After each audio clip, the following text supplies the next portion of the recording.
মাদারীপুরের রাজৌরি ইতালি প্রবাসীকে পিটিয়ে হত্যার অভিযোগ উঠেছে স্ত্রী এবং শ্বশুরবাড়ির লোকজনের বিরুদ্ধে। গত সোমবার রাত ৩টার দিকে রাজৈর উপজেলার বদরপাশা ইউনিয়নের দারাডিয়া এলাকায় এই ঘটনা ঘটে। মৃত হালিম খান রাজৈর উপজেলার ঈশ্বরপুর ইউনিয়নের উত্তর গোয়ালন্দি এলাকার মৃত হাজি কলম খানের ছেলে। পরিবারের লোকজনের অভিযোগ, হালিম ইতালি থেকে দেশে ৬ মাসের ছুটিতে আসে। প্রথম স্ত্রীর সাথে ডিভোর্স হওয়ার পরে সম্পর্ক করে রাজৈ উপজেলার বদরপাশা ইউনিয়নের দারাডিয়া এলাকার সামিদ চৌকিদারের মেয়ে রেশমা বেগমের সাথে এরপর নিজেদের সিদ্ধান্তে অনুযায়ী বিয়ে হয় তাদের। বিয়ের পরপরই নানা বিষয় নিয়ে হতো পারিবারিক কলহ। তারই ধারাবাহিকতায় সোমবার রেশমার ভাই সবুজ চৌকিদার দুলাভাই হালিম খানের মোটরসাইকেল আনতে গেলে কথা কাটাকাটি হয় রেশমা এবং তার পরিবারের সাথে। এক পর্যায়ে ক্ষিপ্ত হয়ে স্ত্রী রেশমা আক্তার, শ্যালক সবুজ চৌকিদার, শ্বশুর সমিত চৌকিদার সহ অজ্ঞাত কয়েকজন পিটিয়ে জখম করে হালিম খানকে। এ সময় দায় এড়াতে বাড়ির পাশের গাছের সাথে রশিতে ঝুলিয়ে রাখা হয় হালিম খানকে। এরপরে নিয়ে যাওয়া হয় রাজৈর উপজেলা স্বাস্থ্য কমপ্লেক্সে। এরপর ডাক্তার হালিম খানকে মৃত বলে ঘোষণা করে। পরবর্তীতে ওই স্থান থেকে পালিয়ে যায় স্ত্রী রেশমা বেগম এবং তার পরিবারের লোকজনরা। অভিযুক্ত রেশমা বেগমের বাড়িতে গেলে দেখা যায় তাদের বাড়িতে তালা ঝুলছে। এ বিষয়ে রাজৈর থানা ওসি মোহাম্মদ মাসুম খান বলেন, তারা সকালবেলা খবর পান রাজৈর হাসপাতালে হালিম খান নামে একজন লোক নিয়ে আসা হলে ডাক্তার দেখার পর তাকে মৃত ঘোষণা করে। হালিম খানের মৃত্যুর বিষয়ে ঘটনাটি হত্যা অথবা আত্মহত্যা যেটাই হোক, ময়নাতদন্তের রিপোর্টে বোঝা যাবে। এরপরেই নেওয়া হবে আইনি ব্যবস্থা।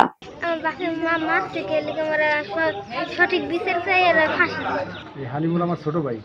জি, কি হয়েছে ঘটনা? ঘটনা হলো, আগে একটা বিয়ে করছিল, পরে স্ত্রী আবার কিছুদিন পর ওই স্ত্রী যাওয়ার পরে আবার বিয়ে করছে বাড়ির কাছে, পাড়ার ওপর বদরপাশার সাথে। এই গতকাল রাত্রে একটা মোটরসাইকেল আছিল, ডিটেল থাকতে কেনার পরে মোটরসাইকেল নিয়ে আর কি দণ্ড। মোটরসাইকেল কেনছে পারে, মোটরসাইকেল সালার নামে দিয়েছে, টাকা দিয়েছে, সালার নামে দিয়েছে। পরে রাত্রে পুলিশ নিয়ে মোটরসাইকেল নিয়ে গেছে, যে মোটরসাইকেল আমার নামে।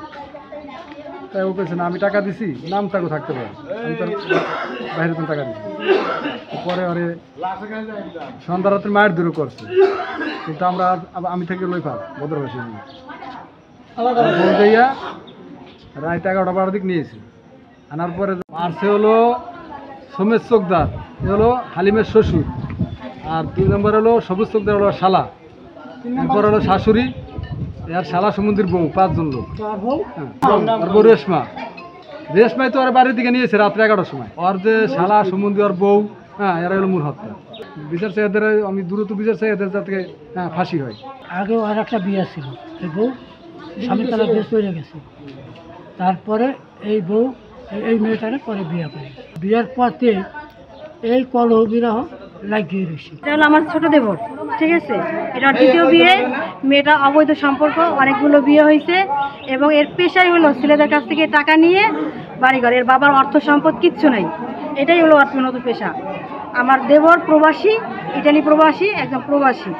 তাকে ও মোবাইলের মাধ্যমে ফাঁসাইয়ে বিয়ে করছে।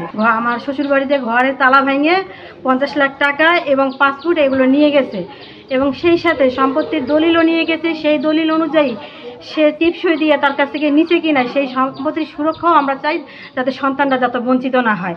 আমরা সকালে শুনি দেখি কান্নাকাটি করে আমার এই যায়, বুঝছেন। তা আমরা তখন দৌড়ে আসছি, এসে জিজ্ঞেস করছি যে কী হয়েছে। কইছে আমার ভাইরে আমার ভাবি মাইরে ফেলাইছে। আর পাসপোর্ট, টাকা পয়সা যেন যাবতীয় আসলে সব কিছু নিয়ে আসছে ওর বউ আর ওর হলো শালার বউ, এই 2 জন।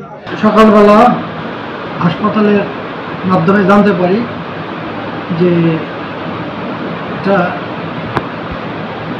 লোক হাসপাতালে নিয়ে গেছে। নিয়ে যাওয়ার পরে ডাক্তার দেখে বলছে লোকটা মারা গেছে। তো যে লোকটা মারা গেছে ওনার নাম হচ্ছে হালিম খান। তো হালিম খানের মৃত্যুর বিষয়ে এটা হত্যা হইতে পারে, আত্মহত্যা হইতে পারে। তো সেই জন্য আমরা লাশটা এখন শ্রদ্ধাও করলাম। পোস্টমর্টমের জন্য আমরা লাশটা মর্গে পাঠাই দিছি। পোস্টমর্টম শেষে আমরা জানতে পারবো এটা হত্যা না আত্মহত্যা।